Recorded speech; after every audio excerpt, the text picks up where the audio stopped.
So are you willing to have some fun and create an amazing future for yourself and also change the world and learn how to change the world in the next 15 minutes? No, I'm leaving. You gotta go change the world already. Yeah. Okay. So this idea of the positive disruption has been churning, and I want to add a piece to what I'm going to share with you. And I realized that thinking about it, right, as you were talking, Derek, it was so nice to do that a bit. And I realized I am a positive disruption. Mm-hmm. According to the medical community, 28 years ago, I died. I'm not supposed to be here anymore, according to the typical world view of how life and reality operate. And I was in a hospital, and I went to Utah on a skiing vacation, which is where I was born and raised.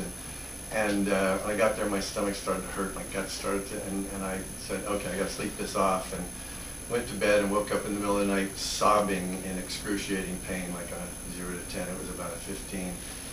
And I said, this is not good. And I was acquainted with metaphysics and the power of the mind, and that we create our own reality. And I'd been doing that for a few years. Like only a few years, 4 or 5 now, I've been doing it for 40 years, and but I knew that we were powerful beings. You heard the quote, we're not human beings having a spiritual experience, we are spiritual beings having a human experience. You've heard that, yes? Mm-hmm. Makes sense? Real for you? It's true. It really is true. And somehow I knew that, even though I was very new at that, and so I did everything, every process I could do, nothing worked at all. Wound up 24 hours later, still in excruciating pain, and finally went to the emergency room and had 3 doctors saying, it's your appendix, it's going to explode if it hasn't already, and you die. And so you need to have surgery. So they're rolling me towards the operating room on the gurney. I'm still in excruciating pain, and I said, no. I said, I'm not having surgery. And the doctor, a woman, very cool, she said, it's your choice, but these don't get better. That's why we do surgery. People die. And I said, I know that. I hear you. But I'm going to heal this or die trying. I look back at it now, I can't believe I said that. I can't believe I did that. Now I know a lot more than I did then. And so she said, well, it is your choice. Sign this form. I said, no problem. And I kept looking. I tried every technique in the world, visualization and hope and praying. I begged God that nothing worked at all. And I kept looking, and I kept looking, and I kept looking. And I finally found the anger that I'd stuffed inside me. The whole issue with my mom and our cabin in Montana. And when I finally found it, I said to my mom, I need to talk to you. She was there. I was visiting her house when it happened.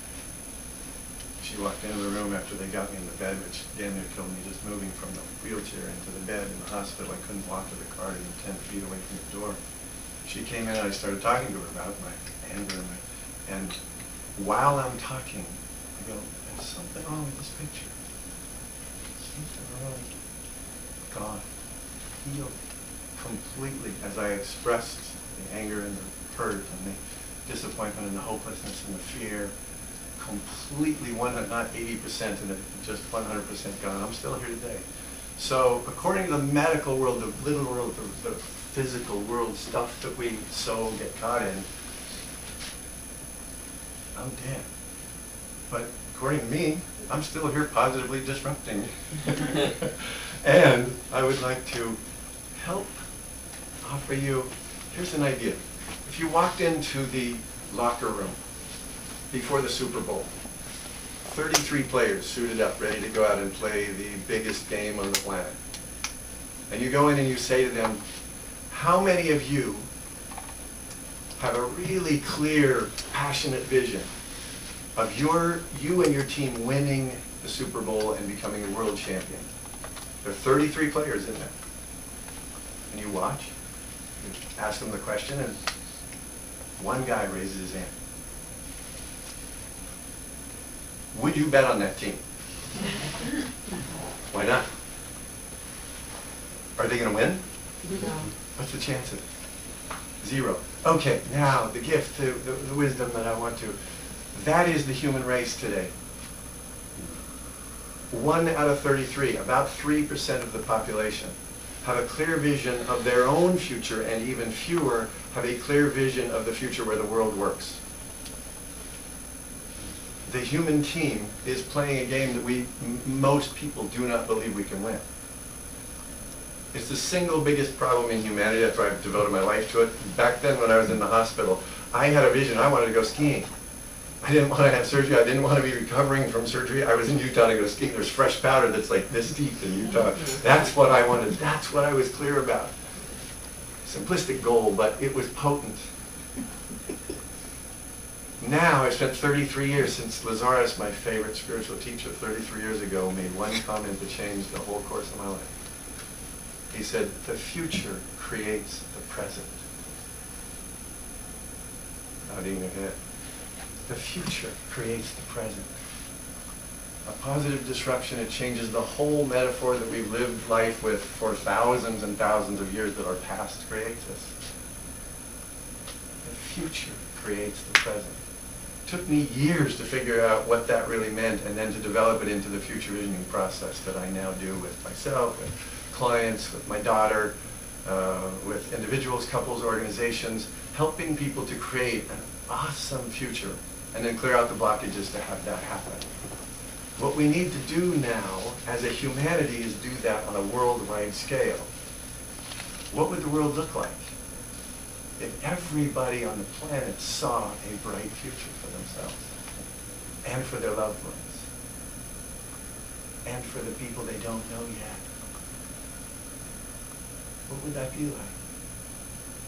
Edward Banfield, a Harvard professor, did a study of young people saying what characteristics could you see in a young person that would result in success later on in life?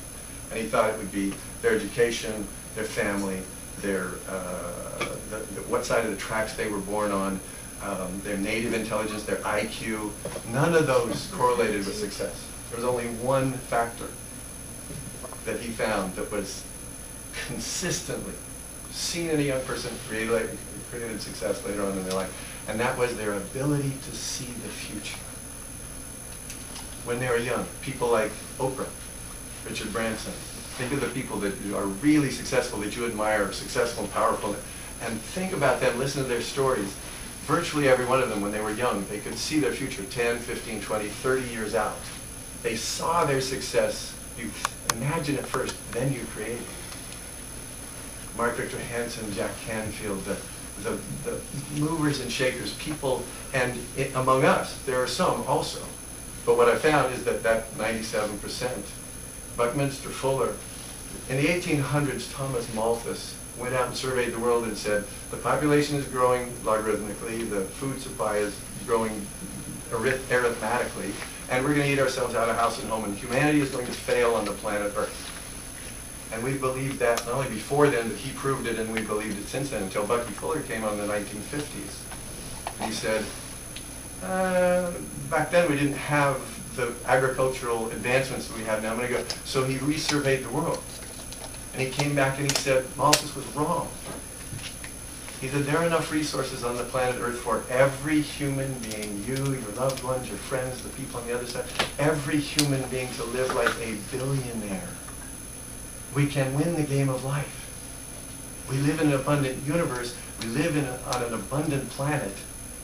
So in the introduction to his book, Critical Path, Buckminster Fuller said, we can, as humanity, win the game of life. We can live an abundant life. Every person on the planet can live in abundance.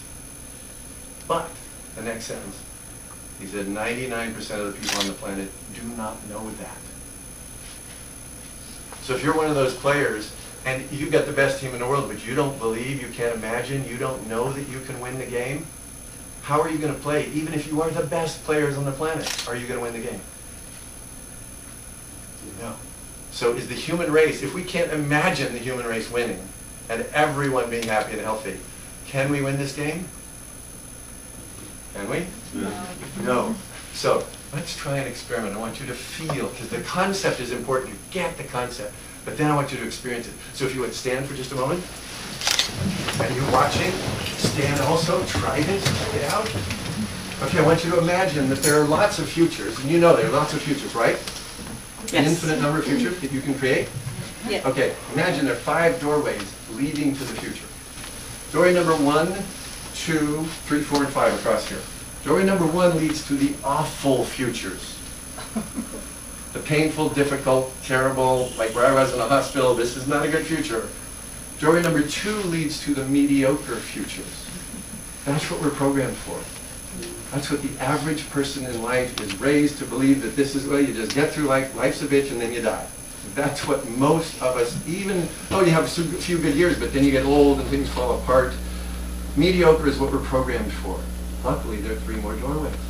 Want to know what they are? The good futures, the better futures, and the awesome futures. Which one do you want? Awesome. I can't hear you. Awesome. It's your choice. It is your choice. Make that choice. Now, I want you to experience in your body so that you know what most human beings are living with, so that you can be, you know, the one guy in the locker room who raised his hand and said, I believe, I can see us winning the game. I want you to be that person. So now try experiencing what most people live with. Turn your body towards doorway number 1 and 2, awful and mediocre. Just imagine for a moment that that's what you're destined for, that that's what life is going to be difficult, and that's, you believe all this stuff that we've been taught. Notice, what do you feel? Contracted. What? Contracted. Contracted, yes. What else? What do you feel? What? Short. Short? Yeah, small? Insignificant? Weak? Short of breath? What happens to your breath? Resistant? Heavy. What emotion? Heavy? Heavy. What emotion are you feeling? Hungry. What? Hungry. Hungry. No food there.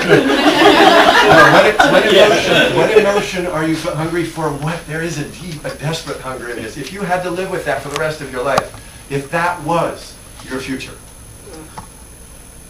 notice how heavy you feel. This is where depression comes from. This is where I help individuals, couples, organizations, particularly people, heal illnesses, since I did it. Help people heal depression, anxiety, all kinds of illnesses. This, how long would it take till your body breaks down and you get sick if this is what your future looks like? Not long. A day. A day? Literally. Headaches in a matter of minutes. This is what causes disease. Now, you have a choice right now. I said, do you want to change yourself and the world today? In this 15 minutes, you want to change yourself and the world right now? You can. Your choice is powerful. You're not a human being. You're a spiritual being pretending to be human.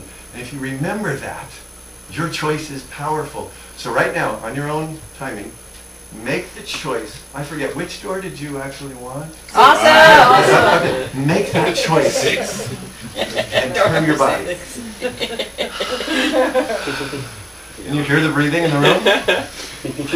Can you feel? What do you feel? Relief. Relief. What Yes. else? Happy. Happy? Joyful. Yes. What else? Excited. Excited. Extraordinary. Stretch. I'm free. Yes. Now take a big breath. Now close your eyes. And imagine you've got to step right through that beautiful doorway that's already open. It always has been. Doorway number 5, the awesome future. The light on the other side is so bright. You step through the doorway into your most magnificent future, where your dreams have come true, and you're happy and you're healthy and you're loved. And notice the people around you who are also happy and healthy. What do you feel? What do you see? What does the laughter sound like in that magnificent future where you and the world get their dreams answered, coming true? Feel the passion, feel the contribution, and feel the rightness of it. That this is what spiritual beings are supposed to do. Spiritual beings coming to suffer for 60, 80, 100 years is not a good idea, never was. We're supposed to be having fun. Richard Black said, we're the otters of the universe. Yes. We're supposed to play. Now, look out at the end of this lifetime. 20, 30, 40, 50. If you're a young person, you have 60, 70, 80 years in front of you. Look out at the end of your life and see your wise old self, who is totally content because you won the game of life. You accomplished love. You found freedom. You remembered who you are. And notice around you in that beautiful future, the world has awakened and everyone sees the bright future and everyone is living a life as a spiritual being in an abundant universe should. How does that feel? What do you notice about your wise old self? Share just a little bit. What do you notice? How happy are they? Very happy. How do you feel seeing them? Liberated. And how much do they love you? Abundantly. And now imagine that you ask them about their future. And they show you their future beyond this life, where their light, your love, goes on forever into the realms of God and the Goddess and the Source and the Is and the all that is. You go home, consciously going home to reunite with love, with God, with the Goddess, as I like to call it. That's your ultimate future. And now remember that concept. The future creates the present. If you're dialed in, connected to this future, and you let that future create your present, what happens in your life today? Magic, miracles. You can heal stuff. You can change things. You can draw on your future because that's what the whole 2012 thing was about. The past ended. It's now about a relationship to the future. That's what life is about. That's what we're here to do. To create a magnificent future and then have fun living it and sharing that fun with all these other beautiful spiritual beings around us. Take a big breath. Now, bring yourself from that forever. Feel the light from the Source, God, the Goddess, however you like to relate to it. Feel that light shining into you, guiding you for the rest of your life. Every day for the rest of your life, that light is there. Even when you forget it, it's still there. Take a breath. Cool. Now sit down. Feel that.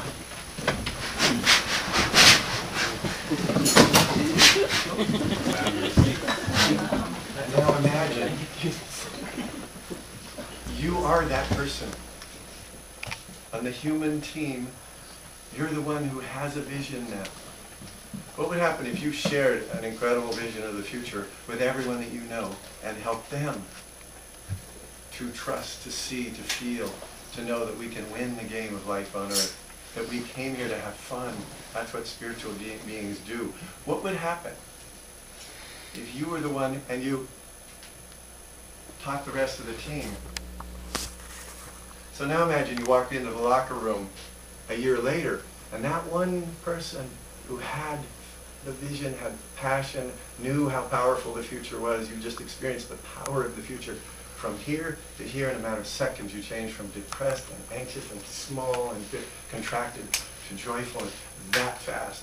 I've helped clients do that, come out of 20 years of depression in 10, 15, 20 minutes when they understood this, made that shift. Illnesses heal, all kinds of magic happens. So if you were that person, and you taught the other 32 members of the team, and then you go into your team, the human race, said, how many of you have a vision of winning this game of life without having to even go out and compete, but to play the game together and cooperate? And 33 people raised their hand. I get a vision of a world that works for everyone. Would you bet on that team? Yes. Yes. Are you willing to be that one person and encourage the rest of the team? Yes. Yes. Help them? Yes. Cool. So, I recommend have some fun. Work on creating your future. The work that I do is called future visioning, and we're all doing it all the time. This is just doing it more consciously, doing it with more awareness, doing it with more passion and fun, and then clearing out and healing all the self-sabotage and the things that are in the way of that also. You can have fun. You can create your reality. One last note. Roger Bannister, who broke the 4-minute mile back in the 1950s. Science proved it couldn't be done. He did it anyhow. That's cool. That shows human beings can achieve. Go for it. You can achieve things.